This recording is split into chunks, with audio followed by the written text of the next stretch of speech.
Depending on what networks you use, wherever you are, you may need additional security. Inside the US, assuming you're US based, you can't always trust where you're going.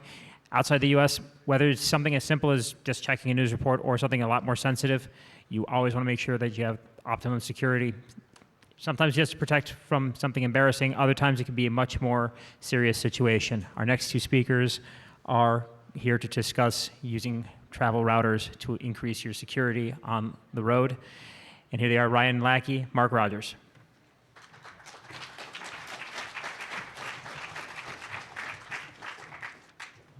Hi, thank you. I'm Ryan Lackey. I've worked in crypto for a while. I recently sold my company to Cloudflare, and I've been working on some interesting security stuff since back when I was at Sealand and Haven Co. doing this offshore data haven thing a while ago, about 15 years ago now.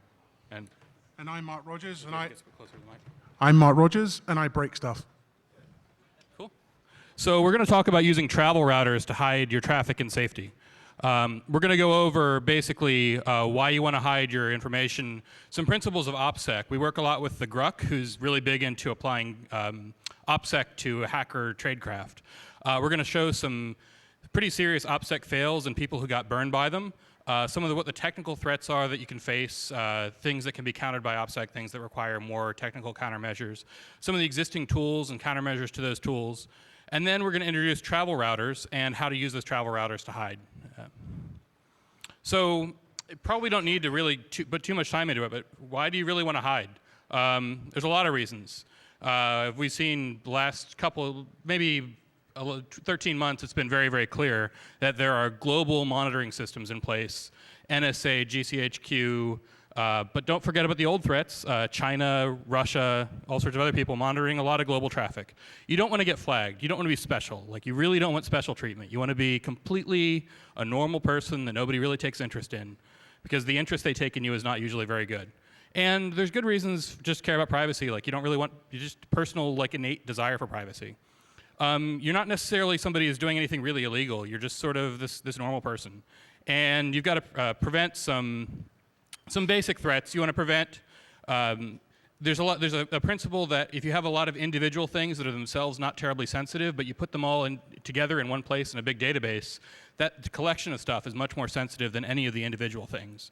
And to be honest, there are times when you're doing stuff where you really don't want to be monitored in specific, where you're doing something that might be illegal under some people's laws, might be high risk, might get you in trouble with people that are very powerful. You want to bypass some things that are totally arbitrary that you don't believe in. You don't want to get detected. And you want to make sure that if you do something and you don't get caught while you're doing it, it doesn't come back to burn you like 20 years later. So there's a whole lot of reasons why you might want to hide. So as I said, we work a lot with the Gruck, this guy who lives in Thailand right now and is pretty awesome, actually. He's studied OPSEC, he studies KGB, he studies all sorts of other people's sort of like operational tradecraft principles, starting from pretty much like the whole Cold War up to now.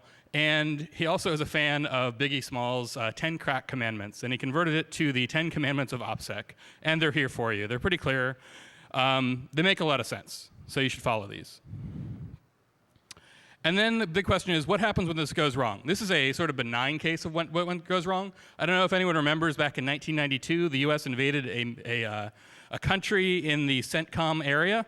It turned out it was not Iraq, it was Somalia in this case. And they sent the Marines in to invade, but apparently the journalists knew that this invasion was going to happen on this beach at a certain time. So there were like 200 journalists on the beach with cameras and rigs and everything and tents all set up. And then you've got these Marines doing effectively an opposed landing into a bunch of press. So it's pretty hilarious to watch this whole thing. Yeah, so I mean that's like the least bad thing that happens when this kind of stuff goes wrong. And Marc will go into some of these. Most of the big busts that we've seen over the last 12, 24 months have been because of basic OPSEC failures. Silk Road, arguably the biggest drugs bazaar, probably the first major online drugs bazaar, $1.2 billion in transactions over 2 years. When you look at why Ross Ulbricht was busted, it's pretty obvious. He used his own Gmail when he set up his first account, an account under the name Altoid. He posted jobs for Silk Road to employ people to build stuff under that account. He advertised an early version of Silk Road under that account. He obviously realized at some point that he needed to change things up and that there was a risk, so he then went and retrospectively changed that account to make it anonymous. He changed it to frosty@frosty.com. Frosty@frosty.com then went on to become an admin at Silk Road and was found in the Silk Road keys. He was also seen to post snippets of code to Stack Overflow, asking questions, code that was later found in Silk Road. All of this stuff is really basic. Don't post things using your own name. Don't use your own email address. Don't use your home address. And once you've posted something on the internet, don't think that you can go and change it and delete it, because once it's on the internet, it's out there. That's not how the internet works. Same thing with Sabu. Sabu was busted just at 2 OPSEC failures. Sabu was careful. Sabu spent a lot of his time using Tor. He also spent a lot of his time using IRC. One time he forgot to use Tor. He logged on to IRC using his own details, his home address. That was enough. In today's world, there are people wholesale collecting data just in case. The governments are storing vast amounts of information, and they can retrospectively mine it. So that one time that you log in using your own address is going to be there. And as they search back through history, they'll link it. The other failure was even more basic. If you're going to buy parts for cars using stolen credit cards, don't have them shipped to your home. LulzSec is the same deal. They use personal Facebook accounts to send defacement code. They use their real names as their usernames.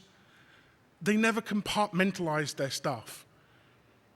You may be a really cool elite hacker, but if you go and boast that you're a cool elite hacker using your personal account, someone's going to link the two.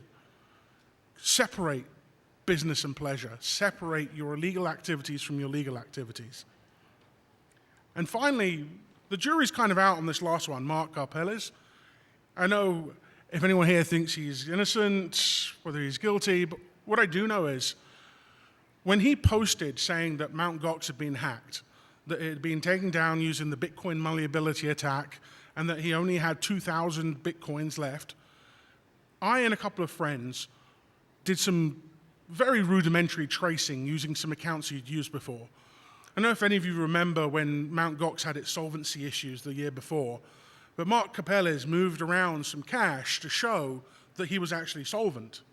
And what we did was we went back and we looked at the accounts that he'd moved that cash around to and looked to see what happened to that cash. And what we found was it had been split and moved in some other accounts. And those other accounts held 90,000 Bitcoins. That's quite a bit larger than the 2,000 Bitcoins he was claiming that he had left.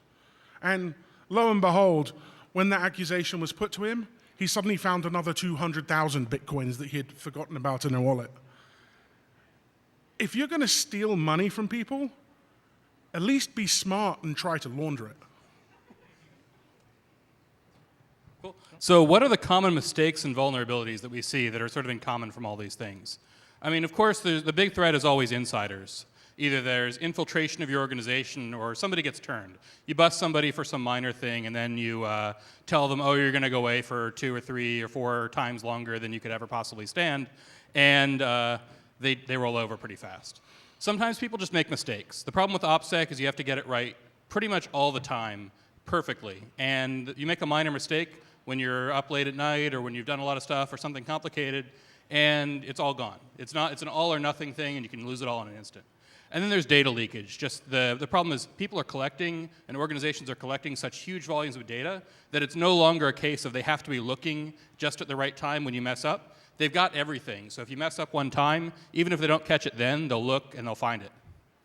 So there's also the one of the threats is that people are going to attack your equipment itself. They're going to investigate you, they'll get a hold of your equipment, or they'll get remote access to your equipment. They will look at data that's already on the machine. They'll see if you were using Tor. They'll see if there's any sort of temporary files there, all sorts of stuff like that. There's the fact that there are these global pervasive passive adversaries that are monitoring every single thing. So they can look at backbones, they can look at your local traffic, they can look at the traffic on the remote side.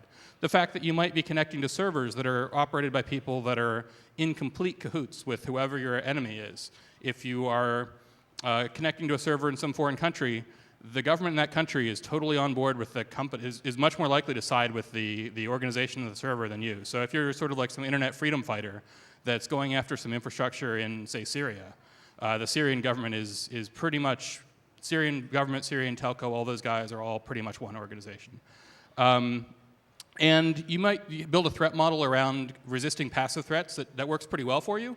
The problem is there's organizations like NSA that are willing to do a whole range of active plus passive attacks. There's things, the whole quantum series of things that were in the TAO playbook are a combination of a very small active attack combined with a passive attack and passive monitoring. There's malware. There was the attack where the Tor onion router site, the Tor hidden site was compromised, was serving malware that would attack specific versions of Mozilla in the Tor browser bundle of people.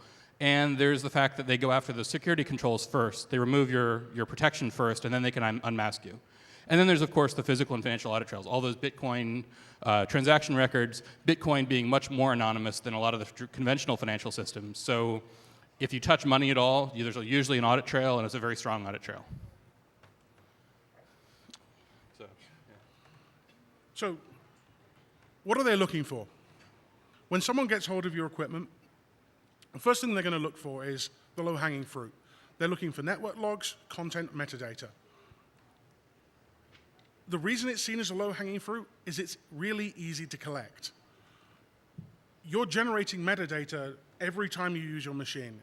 It's being stored on your phones, it's being stored on your laptops. It's data about data, and it's seen as low risk. Who cares how many gigabytes of data you sent as an email? Who cares about how many emails you sent? Who cares about the times that you use your phone or the times you access certain accounts? The answer is they do. It may be quite surprising to you, but the vast majority of metadata isn't encrypted, even when you think your device is. There's been a lot of talk, for example, about the iPhone and how easy it is for law enforcement to acquire forensic information off the iPhone. Most people have speculated things like, there's a flaw in Apple's crypto, or Apple has a backdoor. The reality is, Apple has different levels of storage. Different things are stored in different ways, and some stuff is stored plain text, even when the device is encrypted, because they don't see the need to encrypt it. And this metadata falls into that category. You can access it with physical access to the device and some special tricks from Apple. No sweat. You don't need to break any crypto. You can just pull it down. What can you collect from systems? Well, the list here is huge. The list here is huge, and I think one of the things that should stand out is the vast majority of it is metadata that's not encrypted. It's not protected in any way. It's just there. That doesn't mean to say that you can't control it. And that's kind of the part of some of this talk, is that you can control where your metadata is, if not the creation of your metadata. And if you can control where it is, you can limit people's access to it. Cell phones are even worse in many regards. The amount of data that you can get just from the SIM card in your phone is pretty staggering. With access to a SIM card, I can tell you your phone number, I can tell you which network you're using, I can tell you who you called, I can get location information, I can get ciphering information, and depending on the SIM card, if it's one that's vulnerable or if you're from an operator that doesn't have strong crypto, I can break it and I can clone it.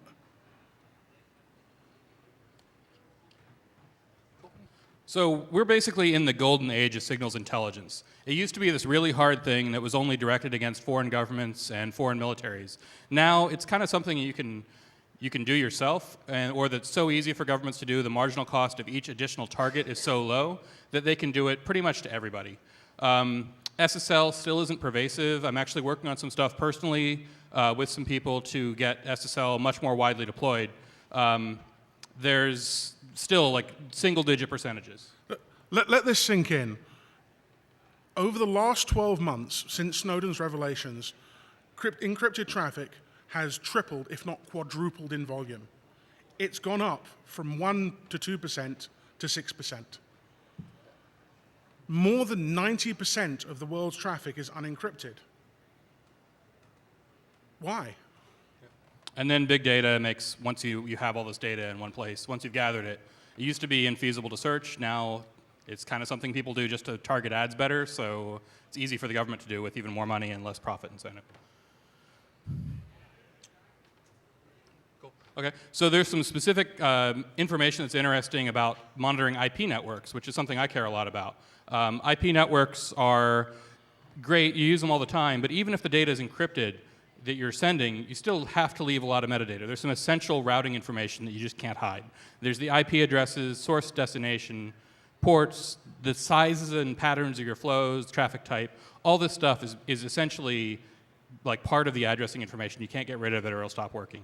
And then the content, even if it's unencrypted, there's a lot of information you can gather just from the patterns of encrypted data versus the contents of the data themselves.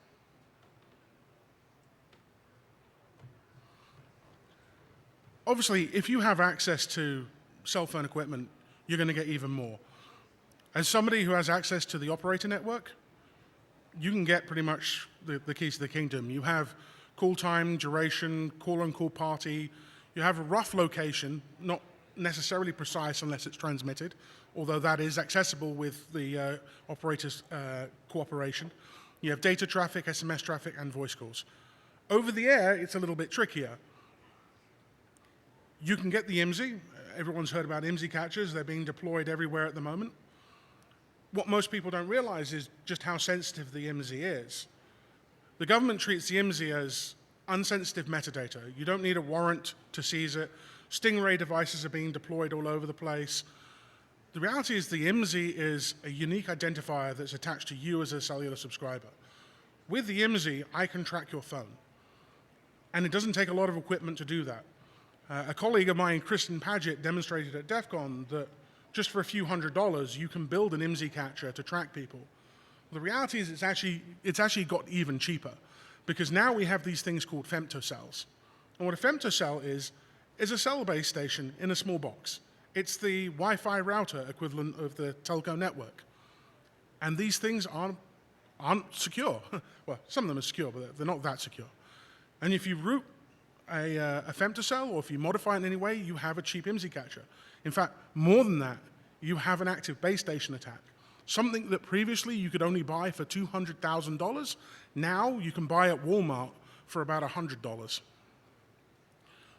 What can you get with a man in the middle? Well, you get full precise location. You get data, you get voice, you get SMS traffic, and you get to substitute traffic with your own. That means you can pass malicious payloads to the browsing device. It means you can see what the user's doing. You can listen to what the user's saying. Pretty much as the operator. In fact, I would argue more than the operator, because you have the opportunity to do stuff that the operator wouldn't do because of legal constraints.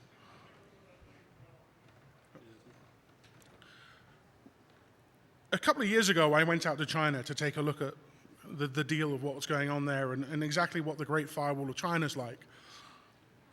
The Great Firewall of China is kind of a poor term, because it's not just one system. It's a very distributed network of machines that interact with everybody and anyone who's in China. It does everything from blocking IP addresses, hijacking DNS requests, not even ones in China.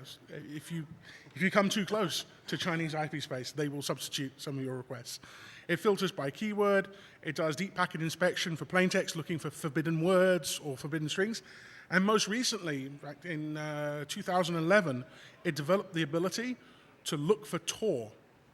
And what they did was they built a signature detection system that looked for the handshake, the ciphering handshake that Tor did, and if they detected it, it then actively scanned the IP address they suspected and spoke Tor to it, and set up a one-hop onion circuit to validate that this was truly a Tor bridge or a Tor node. and then blocked it. That's pretty advanced stuff and a major setback for people who love privacy, like me. So the good thing is you don't have to rely on having perfect OPSEC 24/7, 365 to defend yourself. There are actually some tools out there that make things a lot easier. Oh, we're going to have the slides on. You don't need to. We'll have the slides up. So we're going to have. There's a bunch of tools that'll help users protect themselves. Some of these things are just regular tools that you happen to use versus other tools that are just safer to use. There's other tools that are not really so safe in their default configuration, but we can tweak them with some new settings to make them a lot safer. And then there's a bunch of tools that people have been working on really for the past maybe 15 years, but especially in the past 5 or 10 years, to sort of intentionally hide information and provide privacy. Not merely hide content, but also provide anonymity. There's some great things. Tor is probably the most successful to date, and there's a lot of other good work. And then we're introducing some new tools that are software and hardware. To start with, there's the tools that are a little bit more privacy protecting by default.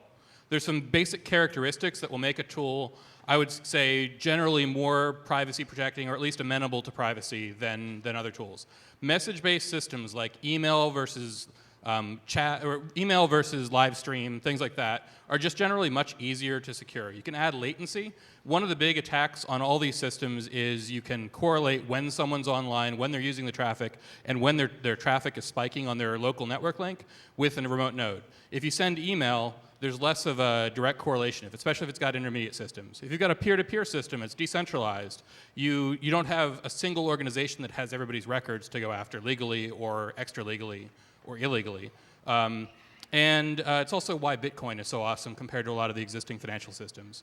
Systems that just, even if they're not totally secure, that just sort of passively encrypt everything. Like, one of my favorite things is how a lot of internet email finally in 2014 is encrypted, not because of PGP, which is an awesome message-based crypto system, but because of Start TLS. People just set up their mail servers to passively encrypt traffic that goes to other mail servers. Gmail does it for virtually everybody they talk to, except I guess for Yahoo still.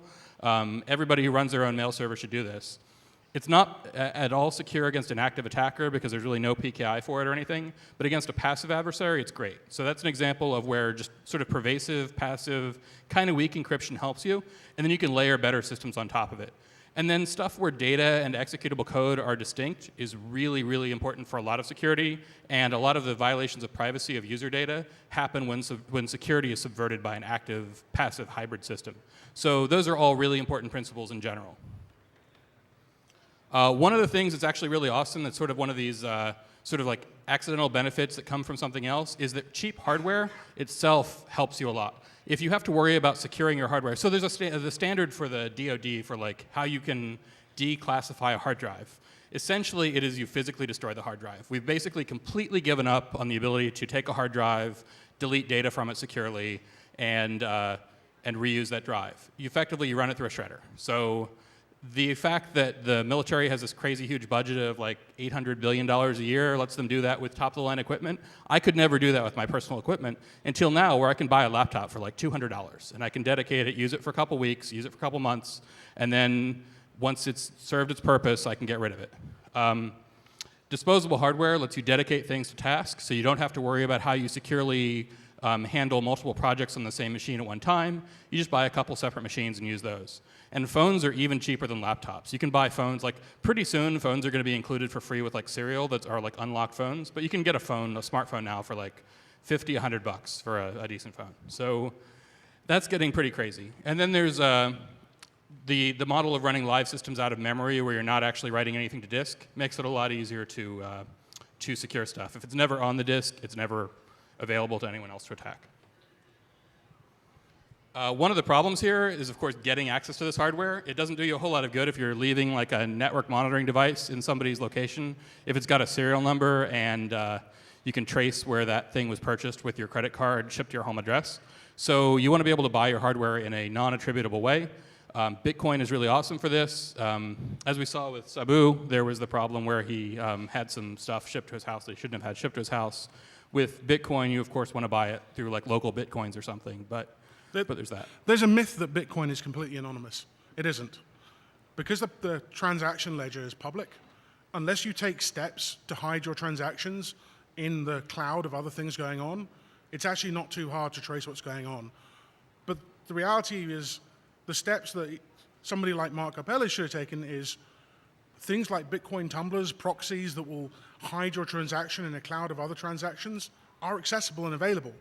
And they're relatively easy, but you just have to think about what you're doing and understand the implications. Because if you run out after drawing $500 from your cash point, from your ATM rather, and go and buy yourself a phone from AT&T, don't have any illusions that it's completely anonymous. Because it's going to take them no more than a couple of days to trace that phone to you.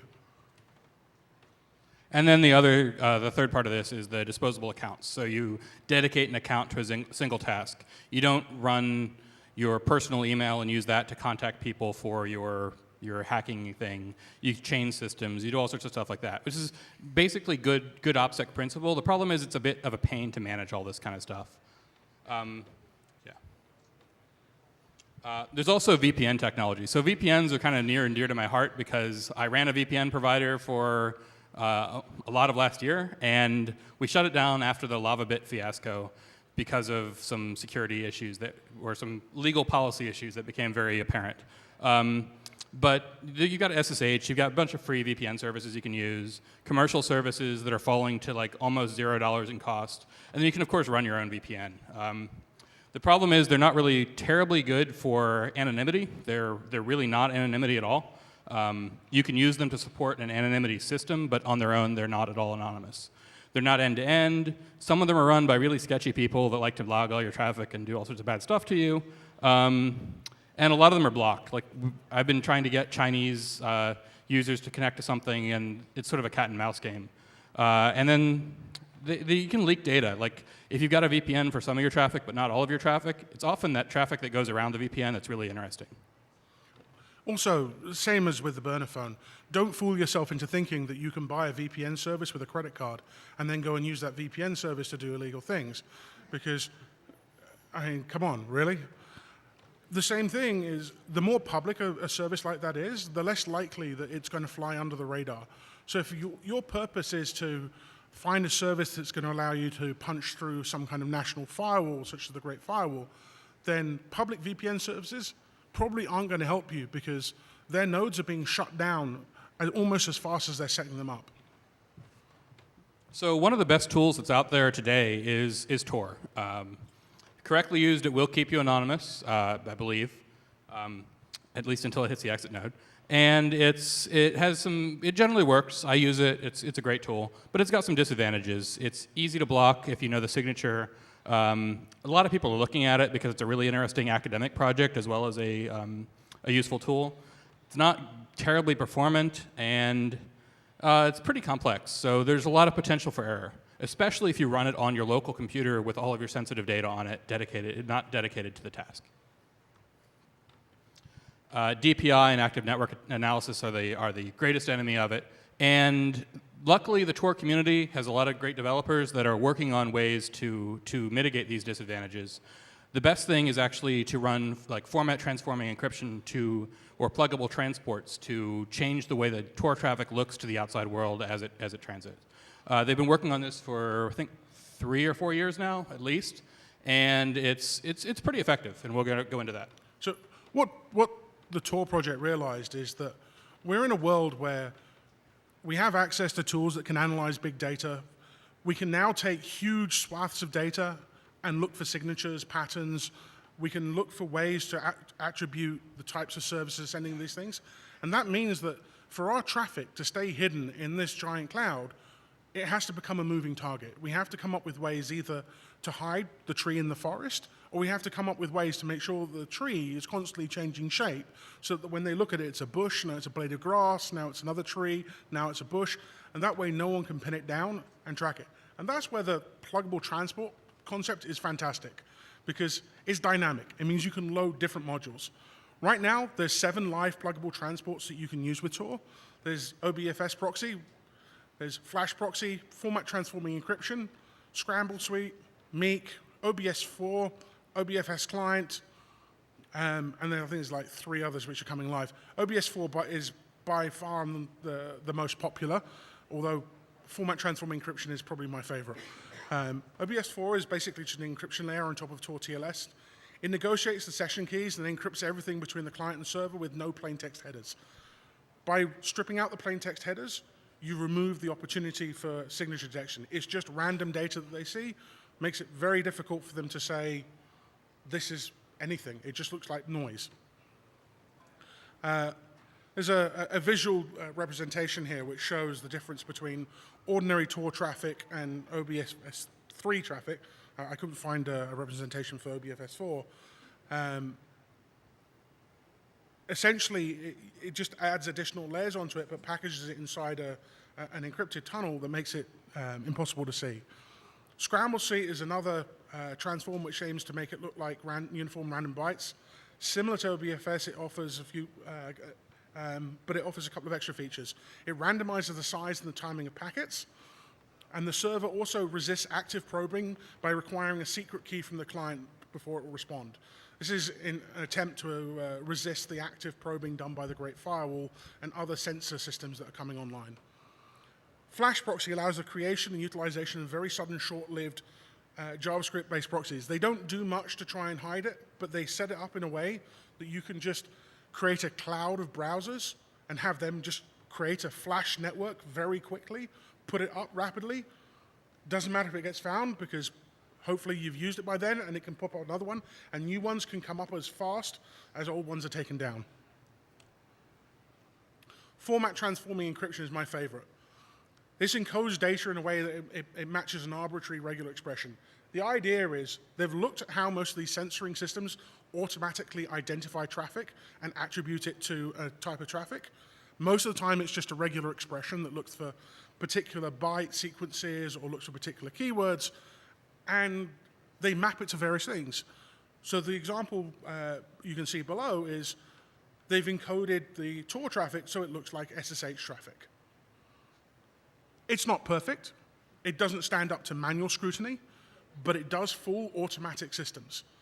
And at the end of the day, we know that manual inspection of this traffic is too expensive. They can't afford to manually inspect everything. So they rely on their automated systems to flag things of interest and drill into it. So long as you can do something that keeps you under the radar and that avoids the manual inspection, it doesn't matter if it doesn't stand up to manual scrutiny.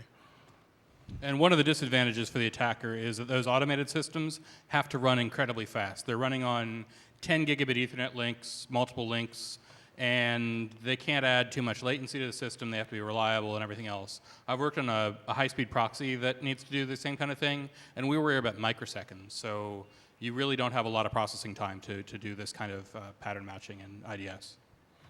We'll put the rest up in the slides and you can skip through. One last one I particularly like, Banana Phone. What Banana Phone does is it takes a literary construct, a library of keywords, and it uses that to disguise it as something that resembles natural language. Again, if you look at it, it doesn't stand up to manual scrutiny. But when it comes to automatic detection, it's going to be very hard for the system to flag it. And there's an expansion factor, of course, so there's inefficiency, but again, you've got really fast links now because stuff is so cheap and there's video streamed to your devices, so you can afford a 100-time expansion factor if you're sending text. So outside of the Tor world, there are still a bunch of great tools. There's some that have been around since, I think, 1998 was when DNS tunnel was proposed on BugTrack, which I actually remember, and there's HTTP tunnel. There's various other systems that effectively tunnel one kind of traffic in another kind of traffic. The idea being that, well, DNS tunnel has a couple purposes. DNS tunnel is also so you don't have to pay for internet at your hotel. You can bypass the authentication thing. But it also means that DNS traffic isn't usually very suspicious, so people just sort of let it go by. And then HTTP traffic is also not usually suspicious, so they just let it go by. The two obvious limitations with both of these is that you have to have servers that speak these tunneling protocols ready and waiting to catch your connection. That means you have to kind of preset everything up and have the infrastructure waiting, and if it's just you setting up some infrastructure for yourself, you can guarantee that it's going to get flagged eventually and it's probably not going to stay around forever. The big advantage of Tor is there is a network of ready proxies growing all the time there to connect to your session. Although it's even worse if you tried to use a commercial provider that ran one IP for DNS tunnel or something with a bunch of people using it, it would get shut down in like a very short time. So the problem we see all here is that there's really no silver bullet. All this stuff is hard. There's a bunch of incremental things that'll give you small advantages. They're hard to use. And if you screw up, there's a lot of bad stuff that happens to you. You might have your photo taken on the beach, which is one thing that bad happened to you. But these IMSI catchers and IMEI monitoring, it's how we target drones to shoot missiles out of the sky to like people that are driving around in their cars. So some people really don't want to be located. So it only takes one mistake to screw up, and it's really hard for humans to not make mistakes. It is, however, really easy for computers to only make the same mistake over and over again and not make new mistakes each time. So we think there's an opportunity to use software tools to sort of automate the meta process here for all this stuff. One of the ideas behind the concept is we can't solve all of the problems. You're going to end up with a system that's so complex that by the time you've created it, some part of it's going to be obsolete and not worthy. But what we figure is if we aim at the low-hanging fruit, the stuff that there is tools and technology, for example, like Tor, out there to solve, you can solve 50 or 60% of the problem of reducing the metadata. And that allows you to spend the rest of your time and focus all of your energy on the remaining section, which means there's less chance of mistake. You're not going to make a mistake in the bit that's being done automatically. And hopefully you can put some additional effort into ensuring that the bit you do is done right. Cool. So we thought about this. I've been working on this since kind of October 2010, and thinking about it, talking with Marc, talking with Gruck, and a few other people, trying to figure out what the best approach to solve this is. Everyone's moving to the cloud for everything, but this is one of those things where you actually can't use the cloud as your only solution because what would you connect to, and it's the whole monitoring problem, so it doesn't make any sense. Client software, it's like 2014, and it's still a pain to write client software, even for one platform, but if I wrote something that only worked on like FreeBSD, people would complain that there's no Linux version, there's no Mac version, no Windows version, and then trying to keep something that you're actively developing in sync on all these platforms is a huge pain. Plus, you want to use it on iPhone and Android. Then you have to get approval from this like walled garden to be able to deploy software there. PGP is an effective suite. You use it right, it effectively encrypts your encryption, yet its adoption rate is terrible. Most places, the only reason it gets used is because it's mandated. Like various companies insist that you have to use it as part of their policy. How many of you know people who aren't in our community, who aren't geeks, that use PGP at home? Almost none. Why? Because there's an overhead in getting this thing set up and managing it and using it. I actually, in my day job, work in the cell phone business, and we did a survey not too long ago on a really simple security measure, the PIN code on your phone. How many people do you think implement a PIN code on their phone? The answer is roughly 50%. And the reason given, the number one reason is four-digit PIN is too difficult to manage. So there's cool stuff like the Tor browser bundle, which sort of has the same problems as client software. And some of the most secure systems we have right now are VM or bootable image systems like Tails. They work pretty well. It's still a pain to have to run VMs on your system and everything else. You have to use different tools inside the VM, and it's kind of clunky. And it doesn't work on mobile phones or tablets. There still, surprisingly, is no great virtualization system for mobile phones. I'm really surprised by that, but it doesn't exist yet. And the other option is to use dedicated or disposable hardware. So you've got your work laptop, your personal laptop, your secret project laptop, your other malware analysis laptop. And pretty soon, you're not going to be like carrying this stuff around with you. And what happens if you're out and you only have one of your laptops and you need to use your other laptop to do something? It's just, then they can just find the guy who's carrying 5 laptops and pick him up. So it's not really so great. So we thought about it, and we thought about what is the small device that you want to have for some other benefits that you carry around with you or could carry around with you everywhere that will actually be able to run all the software, all these tools on the device. And we thought that a custom secure travel router is actually the sweet spot for all this stuff. It mitigates a lot of the disadvantages of this stuff and is an easy way to deploy these tools. The reasons travel routers are great, they're super cheap. I remember when travel routers were something that was about the size of a hardback book and it cost a couple of $100. Now you can go and buy little routers from TP-Link for about $20 to $25, which run Linux and which are flashable and which have all the hardware features that you might want to take advantage of to do something cool. Yeah, people use these when they go to hotels and they want to share their network with their cell phone, their Kindle, their tablet, their like wife's computer, their computer, all these like 5 or 6 devices, and they get charged per MAC address by the hotel or per connection. Or if they want to have a cell phone connection, they want to share it with a bunch of devices. So there's actually pretty good reasons to use these things that are totally unrelated to security. So that's why they're so cheap. They're not a security product. They're a save you money on paying for Wi-Fi at hotels and make it easier to connect product. So they're really price sensitive. They're made by these Chinese companies that make them super cheap, and they're everywhere. Of course, the other advantage is if you're going to use something as a hardware security product and you're going to take it into hot zones like, for example, China, you don't want a security product that screams security product. Because if you take out something that looks like a spy tool and you set it up in your hotel room, you can pretty much guarantee you're going to get a visit from the PLA within a few minutes.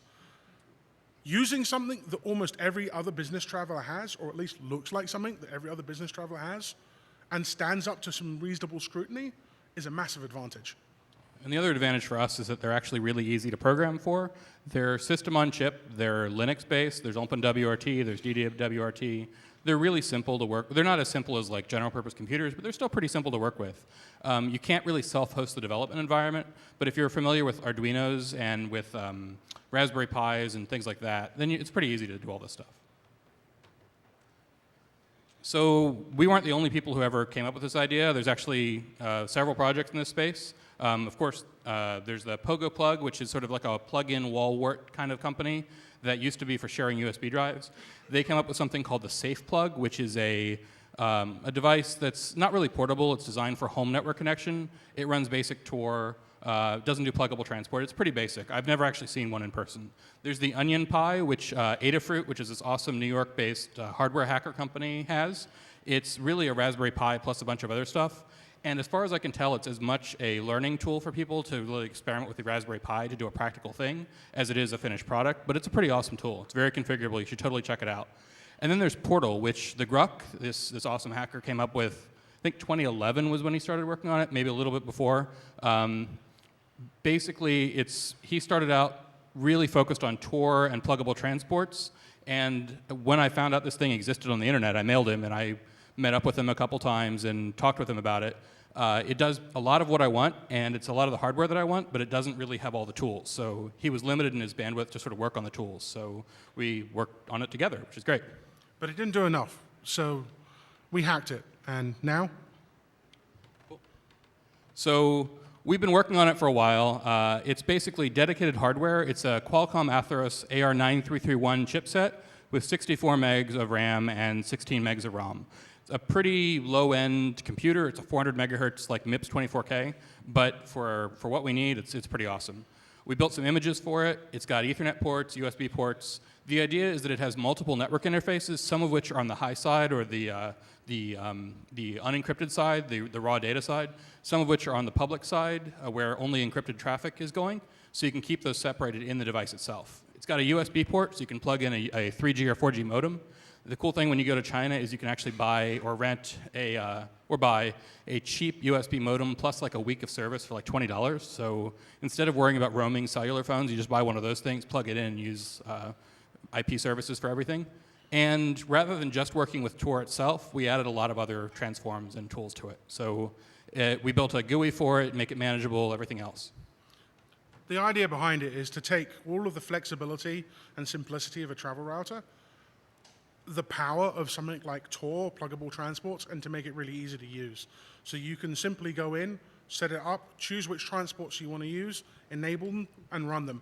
But most importantly, something that's pretty simple and gives you a very visual confirmation that it's functioning and it's doing what it's supposed to do. Because one of the biggest issues I have with Tor is that sometimes your circuit can go down and before you're realizing it, you're actually sending stuff out over the browser and it's not encrypted. And sure, you can check it by going and checking what your IP address is and seeing if it's one of the Tor ones, but the reality is it's not hard to make a tool that does that and have it flag you the moment something goes wrong. And the nice thing about it being a physically separate device is it's really easy to conceptually understand. It's really hard for me to understand what a piece of software is doing when it's on a machine. especially if it's running like Mac or Windows or something, and I don't really understand every piece of software on that machine. There's all sorts of stuff that can interact. If it's a piece of hardware that only connects by one cable and you pull the cable, it's not connected. So that's a very simple principle. And I did some defense contracting, and I saw how the government side of all this stuff works. They rely extensively on hardware crypto. They don't worry about software modules or everything to the extent possible. It's all hardware modules, physical cables, easy tracking. They worry about serial numbers, tracing everything. Much, much simpler way to operate that when you're in an environment that's either high stress or lots of users, or maybe some of your users aren't quite as smart as some of your other users, and something can go wrong, it will go wrong, you make sure the tools are as simple to use as possible. So at the end of the day, monitoring is pervasive. It's here to stay. We can do a lot to change it. We can ensure that all our applications are using encrypted transports at their back end. We can ensure that we use HTTPS all the time. The reality is only 6% of traffic is using SSL, and it's only gone up like 5% in the last 12 months. It's not going to change radically. So we need to take radical steps to protect ourselves because they are monitoring. And whether you want to protect your privacy because you're just an ordinary user who wants to ensure that you don't get flagged and your traffic isn't spied on, or whether you're someone who's doing high-risk activities and you want to stay safe, extraordinary steps need to be taken. So we've got some boards. Yeah, we're not quite ready for demo, and to be honest, it's a little bit pointless to do a show and tell from this distance and this size of a room. But look, circuit boards. These are cheap commodity boards. These systems will not be expensive. You'll be able to use whatever hardware. It's all open source software, so it'll be, because there's no way you could trust a closed source piece of software to keep you safe for this kind of thing. And it'll be easy to use. One of the amusing things I did over the weekend was playing with this. I plugged in a GSM board and activated my own little base station running OpenBTS and found that actually I can run quite a secure telephone network. The only downside is it's obviously very illegal. Which is a downside sometimes. Educational purposes only. Buy it, yeah. Cool. So we'd be happy to take questions. Do you get kissed a lot? No comment. Can you post these slides someplace so we have them? Yes, we will. Twitter @Octal. Follow. I'll tweet the location.